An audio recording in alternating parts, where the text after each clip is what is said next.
तर तिकडे कोल्हापुरात लक्ष्मी पूजनाच्या दिवशीच पूर्ववैमनस्यातून तरुणाची धारदार चाकूने हत्या करण्यात आलेली आहे। वार करून हत्या झाल्याची ही घटना जयसिंगपुरात घडली होती। सुनील किसन पाथरवट असं या मृताचं नाव असून हत्येप्रकरणी 6 जणांविरुद्ध पोलिसात गुन्हा दाखल झाला असून यातील 4 आरोपींना अटक करण्यात आलेली आहे।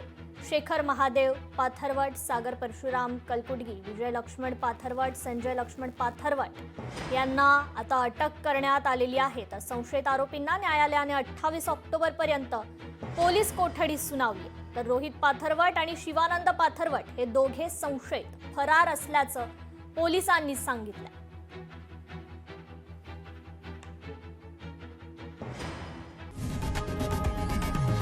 लोकशाही मराठी ऐका, पहा, जागरूक रहा।